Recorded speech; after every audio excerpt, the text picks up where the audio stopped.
Right, so we need finally to use this CR10 Smart Pro. I did do a very quick video when I first installed it. I can't even remember, was it last year sometime? But everything else has been done as required on the heavily modified Ender 3 Pro. So I've got a project that needs this because of the build size, and fired this up a few days ago. I couldn't remember whether I calibrated it or anything. I seem to remember doing a test print of some description, which came out fine. Anyway, so I updated the firmware, and may have made a mistake there actually. It turns out there's two different firmwares for this, and they're based on the circuit board number, and it seems that you've got to dismantle this from underneath to get the number off the circuit board, which is just bloody ridiculous. Anyway, so we did a test cube, and I'd never seen this issue before.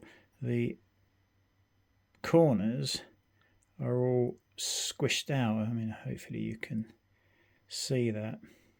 I'd never seen that on any print, certainly not from the other printer, and I had no idea that that was a particular issue, but turns out that it's a common problem.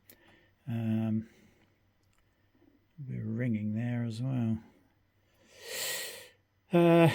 Yeah, so clearly that is completely of no use. This is a 25mm cube, and actually the measurements from side to side are absolutely bang on, but it's clearly oozing too much as you get to the corner change, as it's slow. I'm guessing that it's slowing, oozing, and starting again in the other direction, and it's doing that consistently on every layer as far as I can tell. Let's just bring that in. Yeah, so even from the very first layer. By the way, I'm trying the S23 Ultra on UHD mode at 60 frames a second with this camera framing. What do they call it? It's a sort of stabilization thing.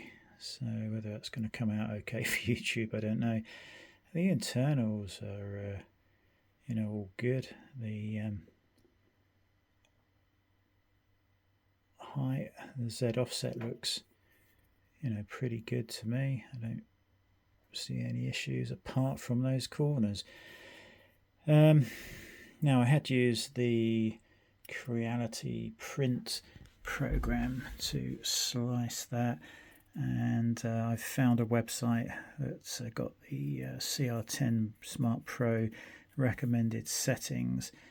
Certainly I had the retraction too low. On the other one I use 0.5.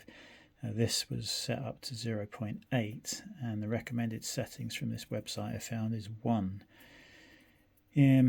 Temperatures probably need to be tweaked as well, but yeah, there's a whole list of reasons that can happen, and I'm going to have to literally work my way through each one of them. I think they call this elephant's foot. So yeah, the website I found does contain a number of options to try and improve it, but I've never even heard of it because I've just never had that on the modded Ender 3 Pro. It was quite a shock when I saw these rounded off sides. I had made some adjustments to the slicer, and I did start off another base, and whilst the base layers seemed better, it's still not right, and in fact that ringing we've got there was even worse. There, you see it. Don't know which direction that was happening in, so I'm probably going to reset everything. Creality Print and Creality Slicer are also two different programs. I think there's a few more options in the Creality Slicer. I normally use Cura, but I thought at least with Creality they're going to have the settings pretty close for the CR10 Pro Smart, but that would seem to be perhaps not the case. Obviously I'm going to have to calibrate the extruder.